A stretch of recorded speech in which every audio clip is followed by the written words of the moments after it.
just start off with a little bit of vegetables, start off with where you're at, things like that. Because when I first started my health journey, I really didn't see people that looked like me or felt like me.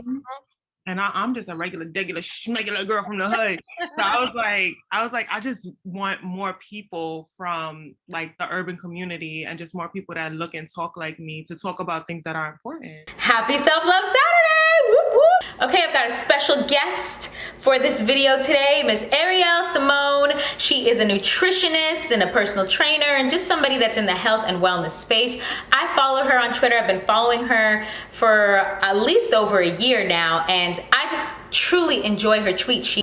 She regularly shares information on seasonal eating, on intuitive eating, and just overall healthy lifestyle tips. And so I just thought I have to have her on my channel because I like lifestyle stuff, I like health. So I thought, why not introduce her to you guys as well? So enjoy our conversation.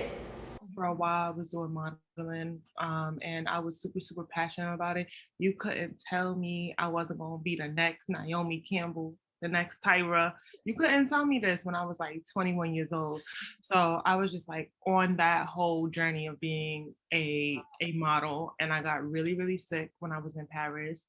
Sick, like super dehydrated, super malnourished, and I was just very thin and weak, and also very lost. Like I did not move, eat, live, or think with intention.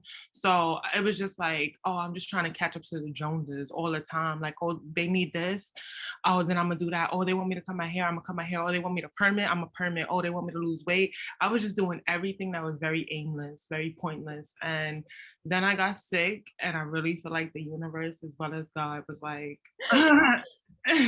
like, what's good? Yeah. It took me a while to realize that because I was like so stubborn and resilient. I didn't want to give up modeling, but it just did not make me happy. And the idea that I had of it wasn't really what it was. And I just was like losing myself every single day. So I got sick. It was a wake up call for me to learn about my body, learn what works for it. And then I started learning a lot about physiology, and then I became a personal trainer. And then I love to dance, so I did Zumba as well. So I was doing personal training and Zumba for like 3 years, and that was amazing. But then I noticed like my clients weren't really seeing any changes until they changed their diet. Yeah, that's when I was just like, food is the key here. You can go to the gym every day. If you don't eat well and you don't feed your body with the right fuel that it needs, then it doesn't matter. So the more I started learning about nutrition, I started peeping game that nutrition has everything to do with how we feel. And we are all emotional eaters. And we all have a relationship with food. Sometimes it's toxic, and sometimes it's healthy, but we all have a relationship with food, and we can all improve our relationship with food. So when I started learning more about holistic nutrition and understanding the way our bodies work and how it responds to certain foods and how we respond around certain emotions, and just how we just need to enhance the quality of our life. Like it's not always like, oh, I need to eat broccoli, I got to eat my spinach. Sometimes it's like, I need to switch my job. I need to leave my partner. I need better friends. What was the first thing that you did food-wise that you saw like the biggest shift in your body and your mind? I think the biggest thing was for me was giving up transitioning out of meat. But I just want to say I am not an advocate for not eating meat. I'm just an advocate of listening to your body. And my body personally is just not a fan of meat. My skin breaks out. I'm very irritable. Like it takes nothing to piss me off when I eat meat. It just makes me anxious too. So like, and I'm also very tired. Like every time I eat meat, I get so tired. And I think it's important to read the room when it comes down to your body. So just read the room. Like, did this give me more energy or did it take it away? Like, we don't think about things like that. Sometimes we eat and we on the phone. Sometimes we eat and we talking to somebody else. Sometimes we eat and we're just like doing other things. We're engaged into a show. You know, we're not paying attention to the way it's really making us feel. that was the first thing for me, like just giving up meat and just started to notice like, wow, my skin got a lot better. My thoughts got a lot better. I was like a lot happier, like a lot more vibrant, a lot more colorful. Like just the way I moved and acted and thought, I was just like, oh no, meat is the culprit. Yeah. Yeah, so I didn't just go cold turkey off no meat. I was just like, I went from like eating meat every single day to like eating meat 3 times a week and then eventually not eating it at all, but always just adding more veggies. Even when I was eating meat, I was just adding more veggies. And then after a while, I was like, I don't need the chicken. You know what? That's funny. I'm like that. Since I was a little girl, I could care less about meat. My family used to almost joke around like I was just this vegetarian, but it wasn't that I was that. It's just like my body didn't want it. Like had Desire no to, desire, no interest, no. And so I have that reminder on a regular basis of like every time I try to like just kind of go with it and I'll be like, no, I could actually just stick with the vegetables. And I listen to my body more because every now and again it will say, like, no, have some meat today or have some this week or whatever. But for the most part, Mhm. I could just live on vegetables and Yeah, fish, I guess. I'm pretty big on fish as well. me How are you too. with seafood? Yeah, because I was like, people are weird on seafood as well. Yeah, no, I love me some seafood. For you, how did you learn how to listen to your body? Like, how do you know, like, okay, this is when I need meat, this is when I don't? Well, I have okay. Well, one, I have a condition called PCOS. I don't know if you've heard of PCOS. Mm-hmm. So Yeah. that in itself kind of set me on a path of body and food in general. Because with PCOS, you have depression and anxiety and like a ton of gut issues all of the time. And so my stomach is like wildly sensitive. And it could be as in like I could have a fairly healthy day in the sense of like, I'm not like going and having McDonald's or processed food, but I'll still have a lot of gut problems. And so it's like forced me to really pay attention and like to journal every single thing that I'm eating just so I can have some Mm-hmm. kind of clear idea. Okay, like, well, that thing made me feel like this or this thing made me feel like that. And so yeah, it's like it's almost like listening to the cravings instead of kind of feeling bad. I just try to be more intuitive, I guess, this in the sense of like that's how food has been better for me because it used to stress me out trying to think of like, okay, I can't eat this, or what should I be eating, or I don't want to do this to my body or do that. And then you don't enjoy the process of food. And I food is Right. supposed to be enjoyable. I like actually truly enjoy food. So I Yeah. started to realize like, oh, I'm like almost in many ways creating an eating disorder around my process of food because I'm Mm-hmm. so stressed on what to eat or what not to eat and like going out with my girlfriends and you can't even properly order because you're just so like, well, I don't know this, so I don't know that. That's what kind of, I guess, set me in the motion of starting to just listen to my body versus feel stressed because I wanted to enjoy it again. I was not enjoying it. And so I saw everything as it's really about moderation. It's okay for me to have some chicken this week. I don't got to go crazy and have chicken every single day of my life.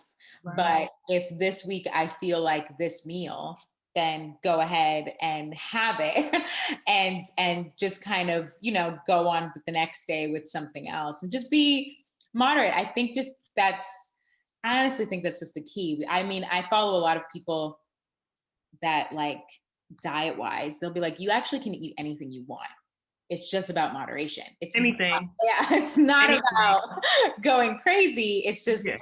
understand your body. And so again, because I have PCOS, I've had to like really learn like, when am I sleepy? What food did I just eat that just now I've got to literally go to bed. Like my body is fully shut down. And that was the first trigger for me that I realized I'm like, oh, our body shouldn't do that. But like food is fuel. So I shouldn't have like that concept of like the itis. Like, Let's talk about that. like no. Let's talk about that, especially around Thanksgiving. Like, I think our community is just so prone to feel like, oh, if the food is so good, I'm gonna be tired afterwards. I'm gonna take a nap. That is like the worst thing. That's not it. Yeah. No, our food is literally supposed to give us energy. Like, Yeah. granted, there are times where we do feel like a sense of sleepiness after food because it does induce a hormone that prepares our body to like rest after it's just been working to break it down, all the food. But the thing is, like, you should feel like, let me relax and unwind and sit down. You should not feel like, let me actually take a nap because I am so exhausted right now. Yeah. The problem, like, meat is just so heavy. It's Yes. so heavy, whether we like it, it is what it is. Like, it doesn't even matter your blood type. A lot of people are like, oh, but O blood type, you can eat a lot of meat. That is not true. Like, any type of meat is just very heavy, and I just would never recommend anyone to eat it every day. Growing up in my household, it was an everyday thing. It was an every meal thing. Yeah. No, that's No, a lot of yeah, people. yeah. It was not an everyday thing. It was an every meal thing because we had the sausages and the bacon in the breakfast, and Mhm. then we had a sandwich for lunch, Mhm. and then for dinner we had like steak or pork chops or chicken or some. That's a lot of people. Like that level, that kind of every single meal, that's a lot of people that eat like that and think nothing of it and think They it's can't even imagine no meat on a yeah, meal. A but meal is incomplete if it's without meat, exactly. But I've seen people take away meat for a week and then go to it the next week and their body reacts completely different. And that in itself is so I always encourage like I'm kind of a believer in at least a temporary period of like an elimination diet. Like take things out so that you what's a, can see what works, like because you have no idea. And I think we don't realize this that our bodies are going through so much um pain, because you're used to it.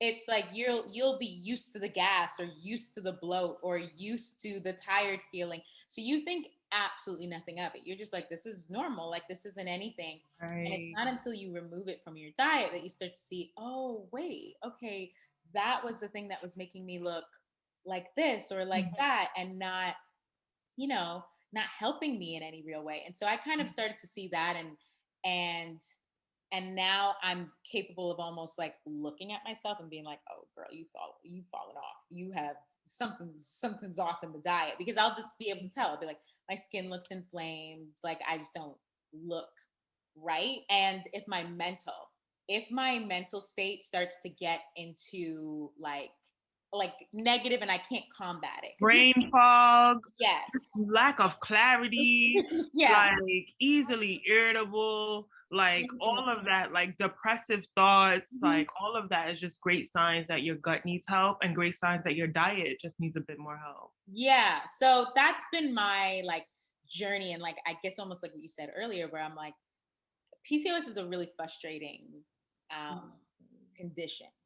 But It is, and you have to be on top of it with that. yes, you have to be but it's also like this secret blessing because you have to be on top of it. Like you have no choice but to actually um like just start to learn and research and learn yourself and figure out, okay, what is actually happening to me so that you can be on top of it. Otherwise you just feel like a disaster.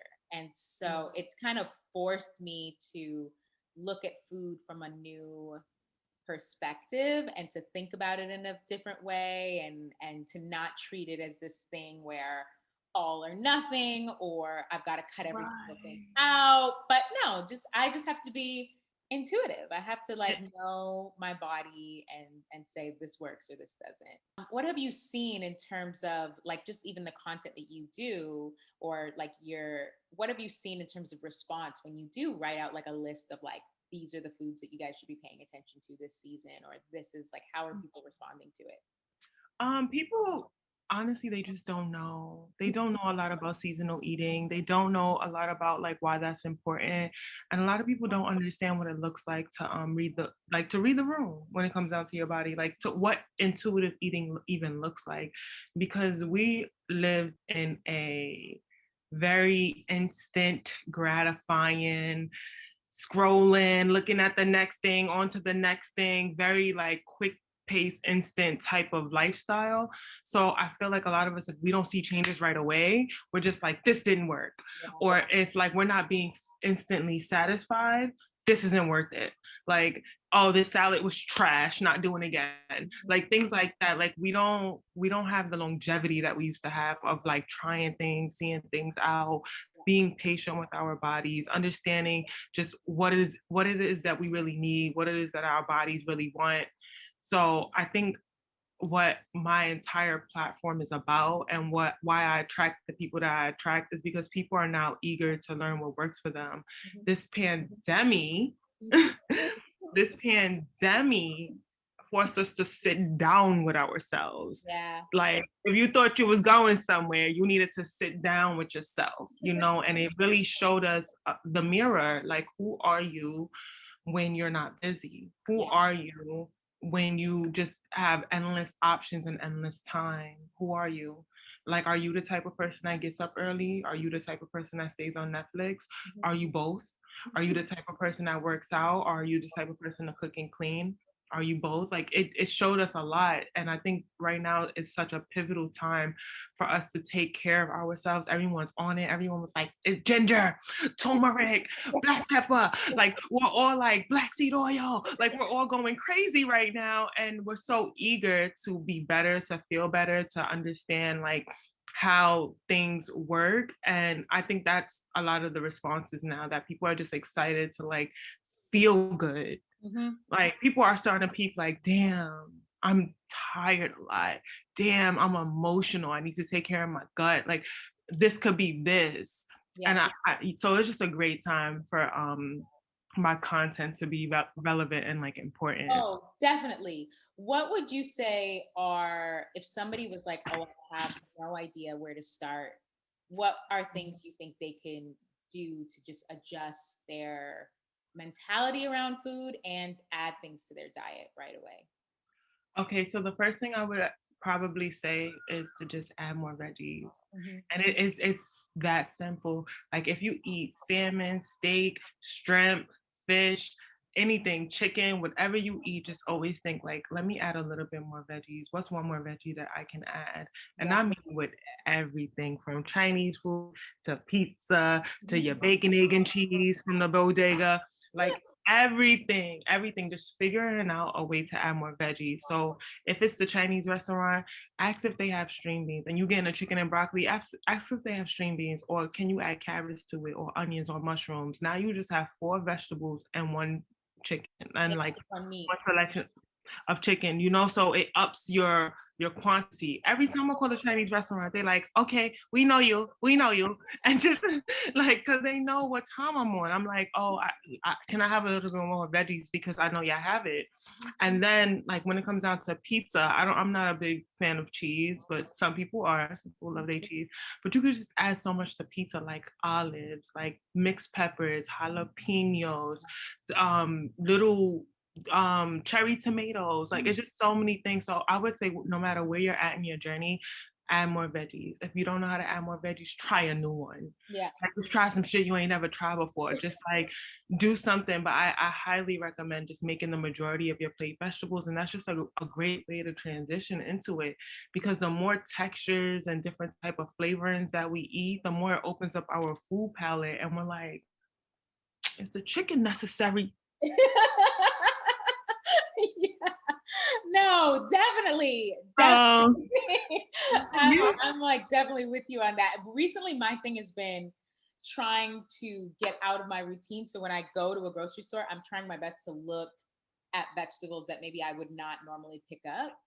I've been doing that too. So tell me what's the latest new vegetable that like you've tried Well, recently and you was like, wait, this shit hit. okay, so okay, I'm big on mushrooms.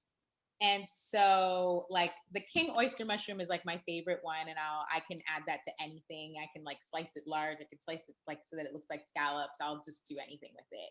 But last week I tried, it's called an enoki mushroom, and Mm. it's longer, it's a little stringier. I'll tell you the truth, I didn't necessarily like the texture of it, but I was glad to try it. Mhm. And so now it made me realize, okay, my go-to mushrooms are like shiitake mushrooms or the king oyster one. Those are the ones that I'm like, that I love them. I like the taste. They work. I just I picked up a red kale, I And like red kale. yeah, I like it a lot. And then Chinese eggplant was my thing last week. And so I'm trying to figure out something to do with beets. Like beets before for me were very like, I don't know about them. And I did not want to eat them at all. But now I'm trying to be like, okay, research some recipes like of different cultures. Cause that's the other thing is we forget is that we might be really used to one specific style of something. And you just have to say like, okay, well, how are they eating it in Indian cuisine? Or how are they eating it in Ethiopian cuisine? How are they eating it in all these other cultural types that I can say, oh, well, shoot, I can do that. That actually makes it more flavorful. That actually makes it better for me versus, I don't know, steaming it with some garlic or something, like something that I just know how to do in 2 seconds. That I'm like, no, let me, because before I used to juice a beet. Like a beet for me Mhm. was like putting it in a juicer with like carrots and an apple and like going from there. But I've actually been staying away from juices just because I've been trying to control my blood sugar and just control my hormonal balance. And so I just rather would eat my food than kind of like shock my system at one time. And I'm so glad that we're talking about this. Like, sometimes people flame me for this, and I'm like, it's so important for us to eat our food. Like, yeah, it's a huge part of the digestion process. Like, oh, our definitely. gut starts at chewing. It starts, it fires up. It's like, oh, she's eating, she's about to get ready to work. Let's go. And then when you just like drink it, it's like all of it just flushes right into your system. No fiber to slow it down, to break it down, Yeah. just make it easier on you. It's so that's why I just do not recommend juicing often. Like anything, just not often. Like cravings. Do you feel like once you kind of started paying attention to the way you eat, your cravings changed? Yes. Yes. Because one, I'll start to crave healthier things or I'll start to crave simpler things. Sugar is always like a culprit for me and always a problem. So I've been trying my best to curve what is considered the sugar.